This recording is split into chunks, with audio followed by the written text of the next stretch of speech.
નમસ્કાર દર્શક મિત્રો, હું વૈશાલી પુવારુ હાજર છું આ સમાચારો સાથે. આપ જોઈ રહ્યા છો બોડેલી નંબર 1 ન્યૂઝ. સ્વાગત છે આપ સૌનું. તો કરીએ એક નજર આજના મુખ્ય સમાચાર પર.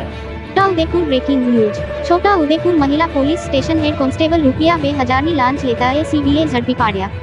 મહિલા પોલીસ સ્ટેશનના હેડ કોન્સ્ટેબલ અરુણાબેન કરસનભાઈ રાઠવાએ પતિ પત્નીના ઝઘડામાં પતિને છોડવા હેડ કોન્સ્ટેબલ માંગી હતી ₹10,000ની લાંચ.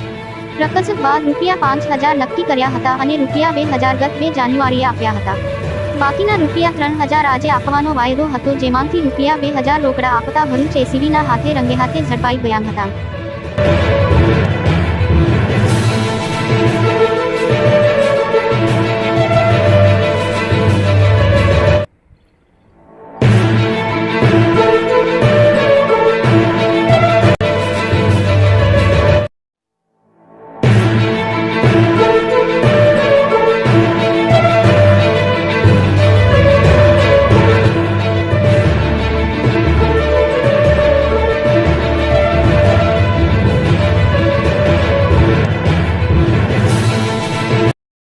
અવનવા રોજબરોજના સમાચાર જોવા માટે જોતા રહો બોડેલી નંબર 1 ન્યૂઝ ચેનલ.